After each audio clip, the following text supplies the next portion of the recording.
Bom dia! E aí, pessoal, tudo bem? Não dando bom dia, mas não entendo do bom dia, mas tudo bem. Vamos lá. Seguinte, vamos hoje falar sobre um tema aí que tá correndo algumas dúvidas aí, de alguns fazendo seus projetos aí. E tá com dúvida em como fazer, como proceder quando a gente tem uma herança no conceitual, aí a gente tem que apresentar essa herança no relacional, né? Então, o que fazer, tá? Então vamos tentar falar aqui sobre as abordagens diferentes que a gente tem. Tá? Então vamos falar um pouquinho sobre mapeamento da herança no modelo relacional. Então a gente aqui tem um exemplo de uma herança, onde a gente tem aqui pessoa e tem aluno e professor, que herdam de pessoa. Tá? Então aluno é uma pessoa, professor é uma pessoa, e todos os atributos, comportamentos de aluno e professor vão herdar de pessoa. Tá? Então, a gente tem esse conceito de orientação a objeto, a gente tem esse conceito uma entidade de relacionamento, mas quando a gente vai para o relacional, a gente tem um problema. Né? Então, não existe herança no modelo relacional. E agora, o que fazer? A gente não existe, mas a gente tem que ter alguma forma de representar essa informação, né, os dados armazenados no relacional, e depois, quando for converter ele para orientado a objeto, na nossa linguagem de programação, a gente tem aquele comportamento de herança. Tá? Então, como vamos mapear? Certo? E a gente tem algumas soluções diferentes para isso, certo? Algumas gambiarras diferentes, algumas soluções alternativas diferentes para lidar com esse tipo de problema. Tá? E uma coisa que eu costumo dizer é que se a gente tem várias soluções, significa dizer que nenhuma presta para todas as situações. Tá? Se tivesse uma solução perfeita para todas as situações, para que ter várias soluções? Né? Então, se a gente tem várias soluções, significa dizer que cada uma tem as situações que vai ser melhor de ser utilizada. Então, vamos aqui ver aqui as três principais. Tem uma alternativa que, uma quarta, mas essa é bem mais complexa, eu não vou entrar em detalhes aqui, e eu particularmente nunca vi ninguém utilizar essa quarta solução, tá? Então vou tacar as três principais, que a maior parte também das bibliotecas ORM implementam essas três aí soluções. ORM, no caso, aí são bibliotecas que vão fazer esse mapeamento do mundo orientado a objeto para o relacional, e vice-versa. Né? Então, vamos aqui falar um pouquinho dessas soluções. Tá? Então, uma dessas soluções é uma tabela para cada entidade. Certo?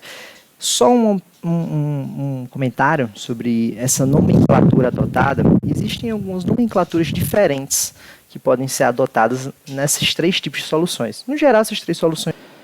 Tá, vamos voltar. Tive um probleminha aqui com o vento aqui, que estava muito forte aqui. Deu uma fechada um pouquinho na janela para não ficar um vento tão forte, tá até atrapalhando aqui as coisas. Mas vamos lá.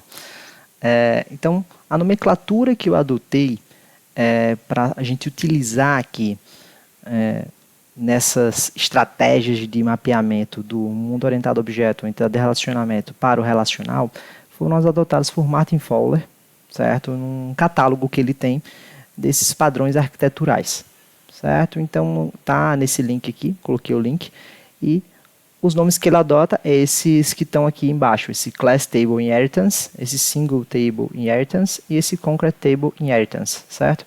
Então, são os três nomes, a nomenclatura que ele adota, tá? Coloquei esse Joined aqui porque é uma nomenclatura muito adotada também pelas bibliotecas ORM, esse nome Joined, e aqui uma tradução livre aqui. Né? Então, tabela para cada entidade. Então, a gente vai ter uma tabela para cada uma das entidades. Lembrando que aqui a gente tem três entidades, pessoa, aluno e professor.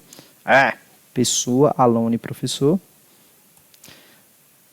E tem a solução intermediária, que é uma tabela só para tudo. Então, uma tabela para representar professor, aluno e pessoa. E a gente tem aqui outro que é tabelas para subentidades. Certo? Aqui também colocam aqui também como tabelas concretas. Nesse caso eu coloquei subentidades para vocês, depois eu estou adotando tanto nomenclatura às vezes de subentidades, às vezes como entidades filhas, às vezes eu estou chamando de superentidades, às vezes como entidades mãe. Tá? Então, essa nomenclatura eu estou colocando várias para vocês terem em mente que não existe uma padronização específica sobre isso aí. Tá? Então, nesse caso aqui, vamos aqui ver cada uma delas, como seria a implementação de cada uma delas no modelo relacional. Então, essa primeira aqui, uma tabela para cada entidade, A gente tem uma tabela para cada entidade. Nossa, professor, que fantástico. O nome dela é bem intuitivo, né? Então, a gente vai ter que ter um FK nas tabelas filhas. Então, traduzindo aqui, a gente vai ter uma tabela para pessoa, uma tabela para aluno e uma tabela para professor. Certo? Nisso, eu tenho que, nessas tabelas associadas a aluno e professor, elas vão ter um FK, um foreign key, para a tabela, para uma tupla da tabela pessoa. Tá? Então, FK nas tabelas filhas, vou ter uma sequência única para gerar as PKs. Então, um exemplo lá do PostGIS, que ele utiliza o serial, certo? Para a gente colocar aquele tipo serial, que no final das contas é um integer. Entretanto, ele está associado a uma sequência numérica que vai ser adotada. Toda vez que eu vou inserir uma tupla, ele gera automaticamente um número sequencial e adiciona. Então, essa sequência ela é uma única para essas entidades. Certo? Significa dizer que se eu for inserir um aluno agora, vai ser o ID1. Se eu for inserir agora outro aluno, vai ser ID2. Se eu for inserir agora um professor, vai ser ID3. Então, ele utiliza a mesma sequência de ID para professor e para aluno. Tá? Pode ser utilizada uma coluna para tipo na tabela mãe. Tá? O que seria essa coluna para a tabela tipo? Na tabela pessoa, tem lá uma coluna a mais, um atributo a mais, que seria o tipo, certo? Para dizer se aquela pessoa naquela tabela é correspondente a um professor ou a um aluno.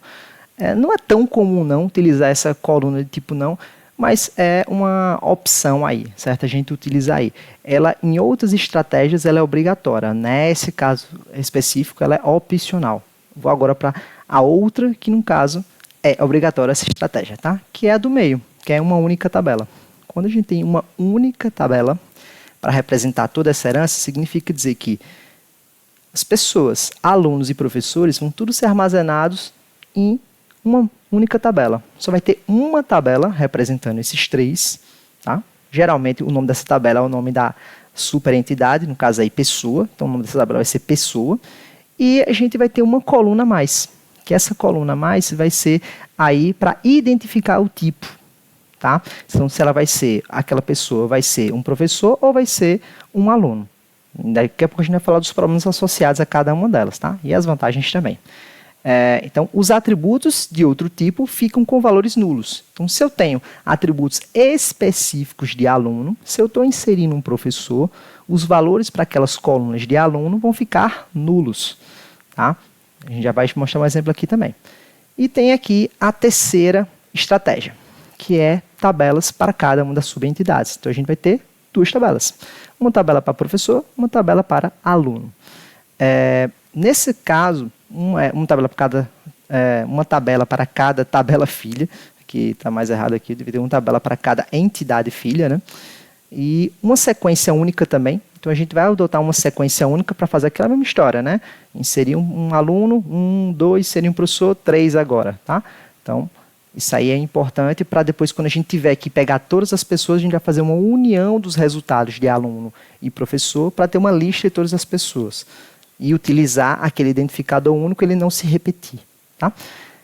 E atributos da entidade mãe ficam replicados em cada tabela. Então, significa dizer que todos os atributos que estarem associados àquela entidade mãe, então, se todo aluno e todo professor tem um atributo data de nascimento, então, esses atributos vai ter esse atributo tanto na tabela aluno como na tabela professor.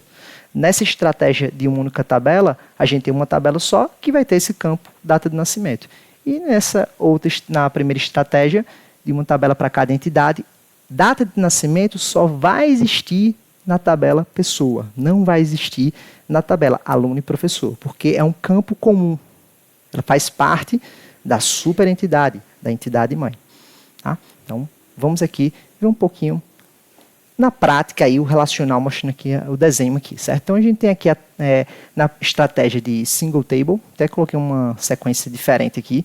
Então, single table, essa do meio aqui, que é uma tabela só. Tá? Então, nessa de uma tabela só, a gente teria a tabela pessoa, tá? Que teria alguns atributos. Alguns desses atributos aqui seriam específicos de professor, que é o caso aqui de formação, por exemplo. E teria atributos específicos aqui de aluno. Responsável só teria na tabela aluno, mas aqui está na tabela pessoa, vai estar repetida. Quando eu for inserir um professor, eu vou deixar o responsável nulo. E quando eu for inserir um aluno, eu vou deixar a formação nula, tá? Então, são atributos específicos de cada um.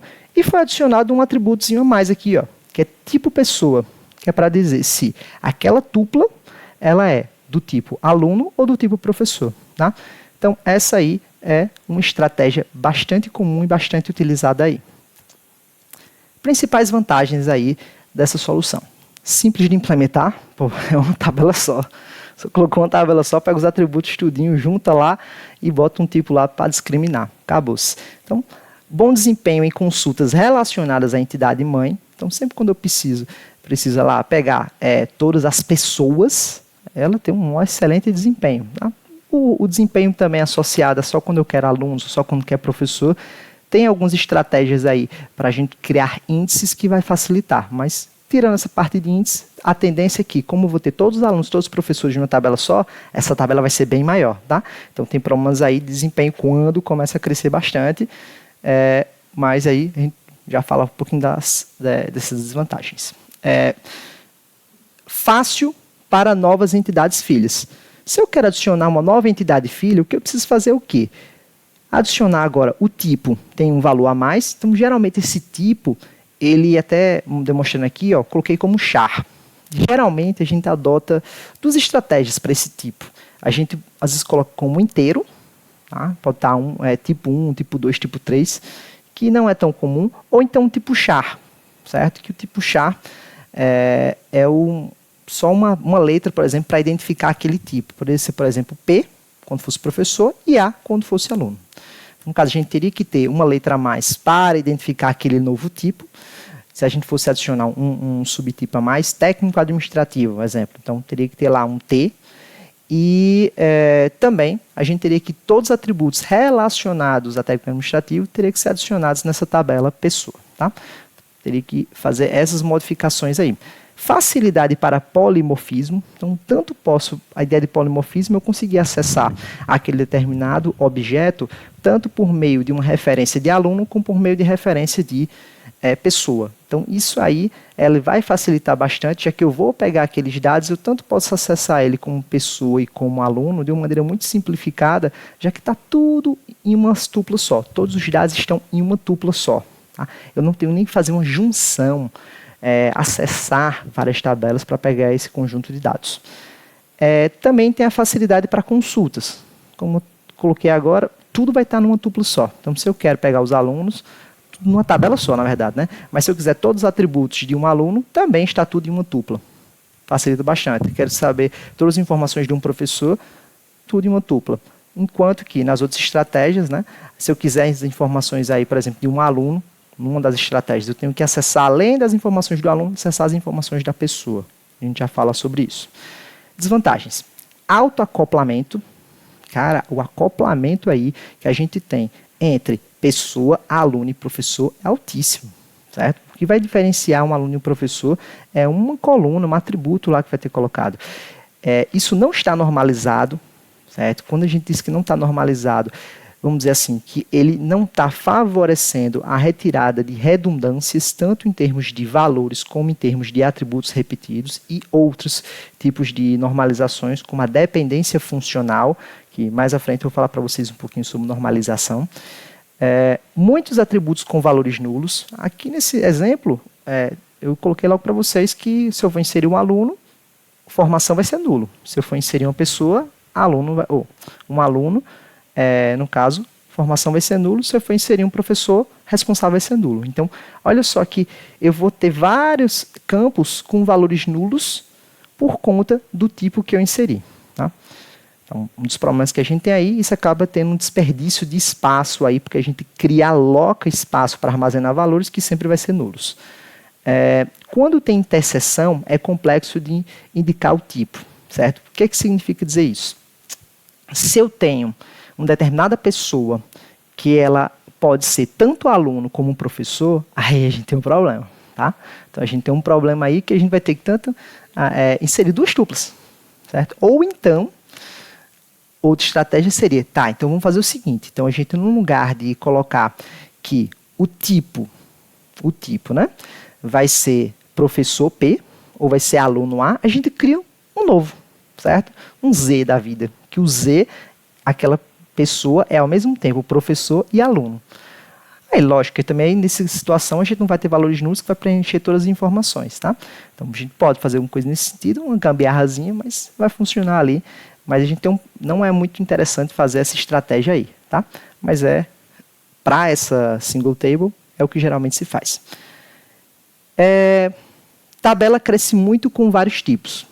Se eu adicionei tecla administrativa agora, vai adicionar os atributos da tecla administrativa, ele vai crescendo, a quantidade de valores nulos vai aumentando. Agora adiciono um novo que é pai, né? Então, um lugar de responsável ser só um varchar, eu posso colocar como agora pai sendo uma tabela de pais. Então, a gente vai ter uma herança aí associada, que os pais aí vão estar também colocar. Então, os atributos dos pais vão ter que estar relacionados aí, também vão ter que ser adicionados nessa tabela pessoa. Quando a gente recomenda utilizar? Quando, para hierarquia, com pouca diferença entre as entidades filhas. Então, assim, nesse caso aqui, eu tenho uma só coluna para pai, uma só coluna para professor, que é a formação, e uma só coluna a mais para aluno, que é o responsável. Tirando isso, as outras colunas são todas iguais. Então, as diferenças entre as subentidades, né, são pequenas. Então, nesse caso, é interessante aí considerar essa solução. Tá? E sem ou pouca interseção entre as mesmas. Então, a gente evitar utilizar essa solução quando a gente tem interseção. Ou seja, uma pessoa pode ser ao mesmo tempo aluno e professor. Tá? Mas se tiver poucas situações que vá se encaixar nisso, ainda é aceitável a gente adotar essa estratégia. Tá? Vamos agora para outra, que é uma tabela para cada classe concreta, né? Ou então aí para cada subentidade, certo? Então, nesse caso aí, a gente vai ter duas tabelazinhas que vão ser criadas, e não mais só uma, vai ter duas. Uma primeira tabela aluno, outra tabela professor, certo?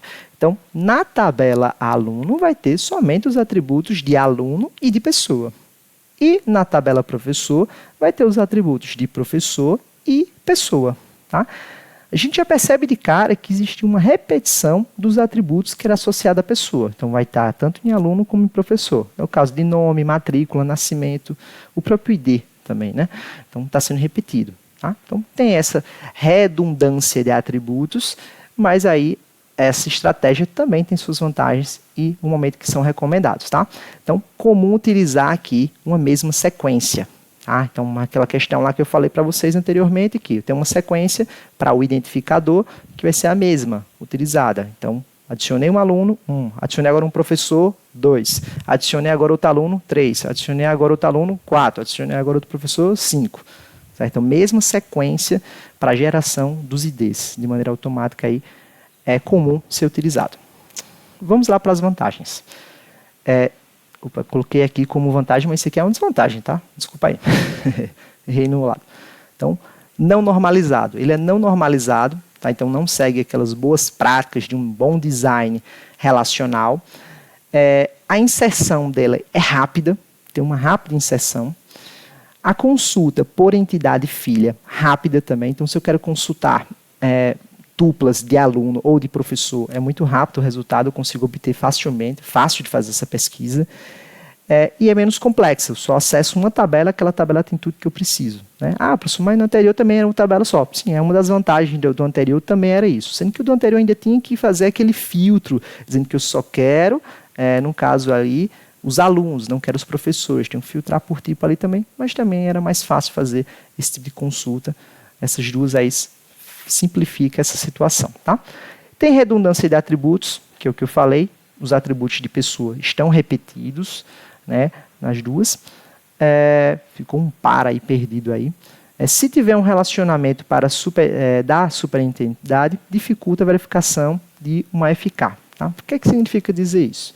Significa dizer que se eu tenho pessoa tendo um relacionamento com, sei lá, uma pessoa tem um endereço, certo? O endereço ali vai ser um relacionamento, chave estrangeira.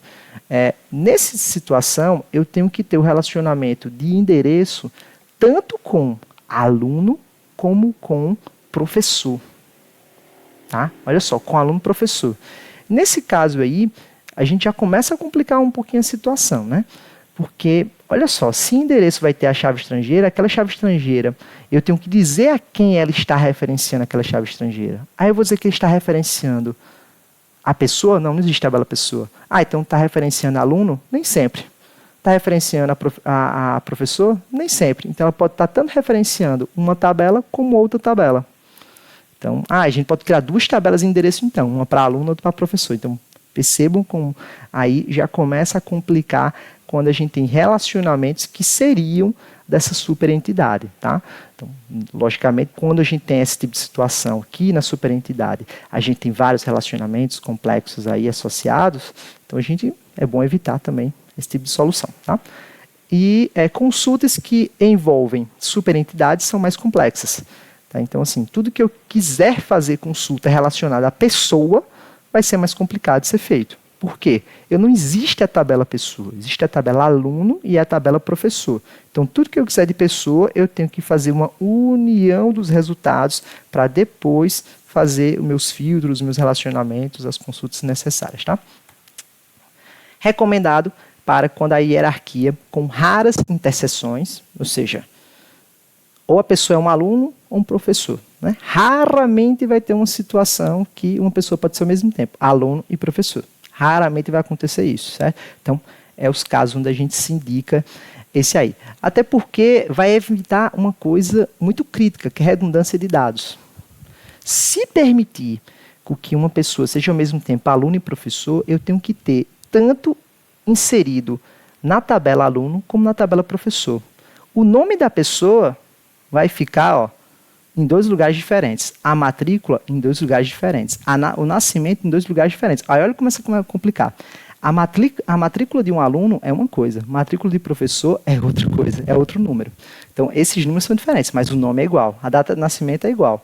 Responsável, formação são atributos distintos. E o ID? A gente vai colocar o mesmo ID? Vai colocar ID diferente? Então, a gente começa a ter uns problemas associados quando a gente tem essa interseção, quando eu tenho que uma pessoa pode ser ao mesmo tempo aluno e professor. Tá? Então, olha os problemas que a gente tem aí associados. Tá? Então, quando tem isso, evita esse tipo de implementação para facilitar a sua vida nesse aspecto. Tá? E a gente tem o terceiro tipo, tá? Que é o mais conhecido aí como joined, onde a gente tem uma tabela para cada entidade. Uma tabela para pessoa, uma tabela para aluno, uma tabela para professor. Uma para cada um. Certo? Preste atenção no detalhezinho aqui em aluno, que aluno ele tem um ID, um atributo ID, que ele é PK, até aí nada demais, mas também é FK. Ou seja, ID, além dele ser a chave primária, ele é uma chave estrangeira. Para quem? Para a pessoa. ID de professor também é uma chave primária, mas também é uma chave estrangeira. Para quem? ID de pessoa.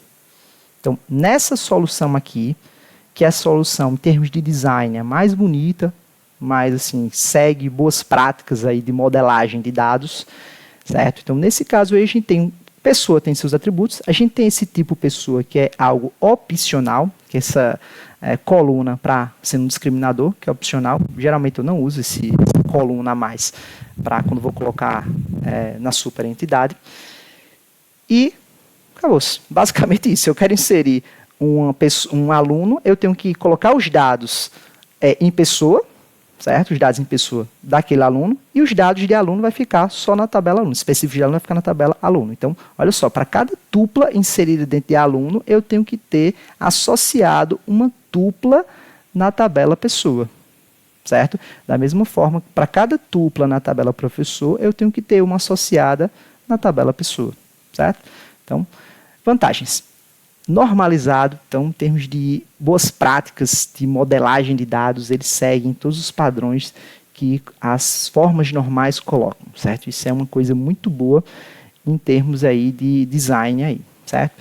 Não existe redundância, até por conta que é essa normalização que foi feita aí. Mudança nas entidades filhas só precisam alterar em uma tabela. Então, se eu for alterar aluno, eu só preciso alterar em aluno. Só precisa alterar em aluno. Se eu for lá naquela outra estratégia, né, que se eu for alterar em pessoa, aqui, se eu for alterar algum atributo em pessoa, também só vou alterar na tabela pessoa. Numa tabela só, por classe concreta, naquela situação, eu tenho que, se alterar a pessoa, eu tenho que alterar tanto aluno como professor. No single table, uma única tabela geral, se eu for alterar a pessoa, é tranquilo, porque eu estou alterando um canto só. Mas quando eu for fazer o mapeamento com a linguagem orientada a objeto, aquela alteração ela vai impactar em tudo que é lugar. Porque esse mapeamento é feito lá, uma tabela só, que ela vai estar mapeando lá 3 classes diferentes. Tá? Então, alterações na entidade mãe é feito somente na tabela correspondente. Então, as alterações aqui é muito fáceis de serem feitas. Muito fácil de serem feitas alterações no esquema, na organização desses dados, e não nos dados em si.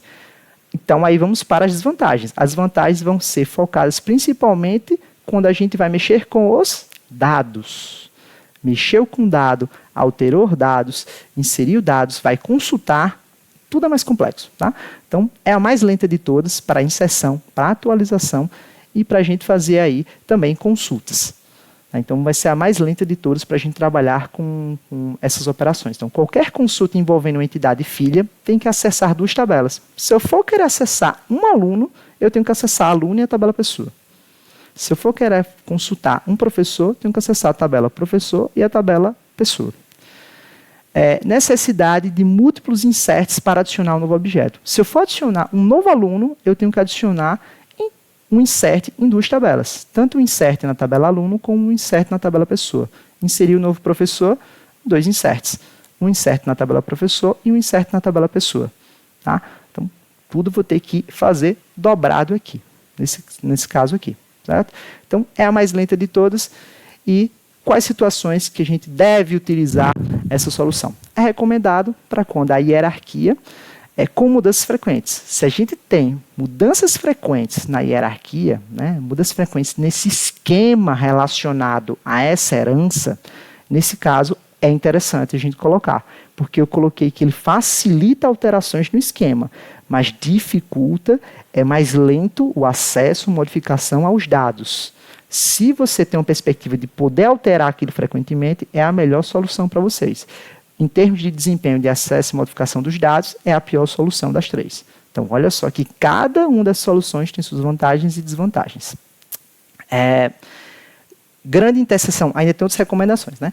Para quando tem mudanças frequentes, grande interseção entre as tabelas filhas, ou seja, se eu tenho várias situações no qual uma determinada pessoa pode ser ao mesmo tempo aluno e professor, então é bom a gente pensar nisso aqui, tá? Adotar essa estratégia, porque ela facilita muito essa ideia, porque eu só vou ter aqui, no caso, se eu tenho aqui uma pessoa que é ao mesmo tempo aluno e professor, olha que facilidade, eu só tenho uma pessoa, uma tupla em pessoa, uma tupla em aluno, uma tupla em professor. Isso vai fazer com que ele consiga ter essa facilidade.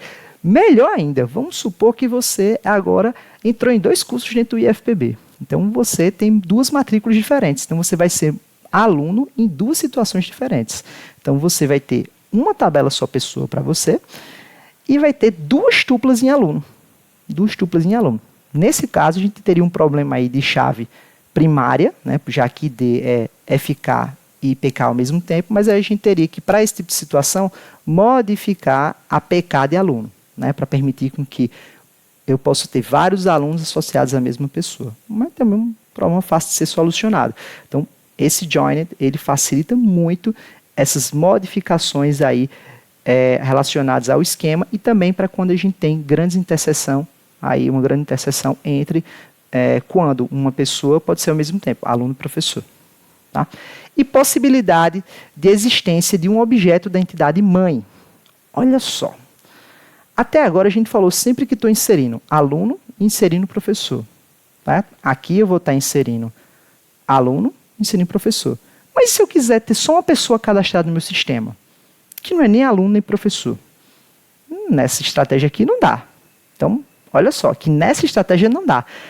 Só então vamos adotar essa estratégia do uma tabela por classe concreta quando realmente for concreto. Aí tem um conceito de orientação a objeto que a gente diz que concreto é quando a gente vai ter instâncias, pode ter objetos daquela classe.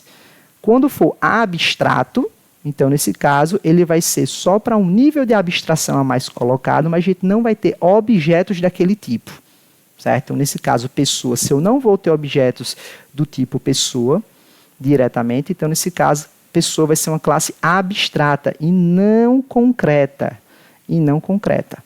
Certo? Então, nesse tipo de situação, se encaixaria perfeito essa estratégia aqui do Concrete Table. Se eu tenho que ter também pessoa, então pessoa seria também uma classe concreta. Nesse caso aqui, eu também teria que ter naquela estratégia uma entidade, uma tabela associada à pessoa. Então, se eu for ter que inserir pessoas que não seja nem aluno nem professor, essa estratégia aqui do Joined é a melhor opção também. Então, vejam que as recomendações desse aqui são as mais seguras. Então, assim, no geral, minha recomendação é que, bem, se você está começando agora, você não sabe que modificações vai ter que ter no futuro, e eu recomendo bastante utilizar o Joined, certo? Mas o Joined é lento. Então, problemas de desempenho são importantes a gente tomar decisão. Então, se você quer uma solução rápida, o Single Table é uma solução bem rápida aí que pode ser adotada bastante aí também e que pode dificultar um pouquinho aí a solução. E a solução intermediária é um Concrete Table aí, Inheritance, né, que é uma tabela para cada classe concreta que a gente vai ter aí. É uma boa solução também, mas particularmente eu acho que quando você vai adotar ela é quando você não tiver relacionamentos associados à classe principal. Tá? Então, pessoa não tem relacionamentos, então é totalmente separado. Aluno é uma coisa, professor é outra, e você não existe interseção entre esses dois, a gente não existe relacionamentos que é da superclasse. Certo? Então, a gente não teria uma necessidade tão forte de ter essa herança dentro do nosso esquema conceitual. Aí a gente poderia utilizar essa estratégia aqui. Tá? Então, se a gente tem esses relacionamentos, melhor seguir para essa estratégia aqui de pessoa, ou do joiner, certo? Que tem tabela pessoa também. Tudo bem, pessoal? Então, espero que eu tenha mais ajudado a entender do que entrar em conflito aí na cabeça de vocês, mas aí é mais ou menos isso aí. Para quem for querer seguir no superior na área, né? Logicamente, isso aqui eu estou dando uma disciplina para um nível técnico, alguns detalhes a mais, a gente pode fazer algumas estatísticas a mais aí para verificar para cada situação qual que vai ter o melhor resultado em termos de desempenho, né? Beleza? Pois por hoje é isso, valeu, tchau, tchau.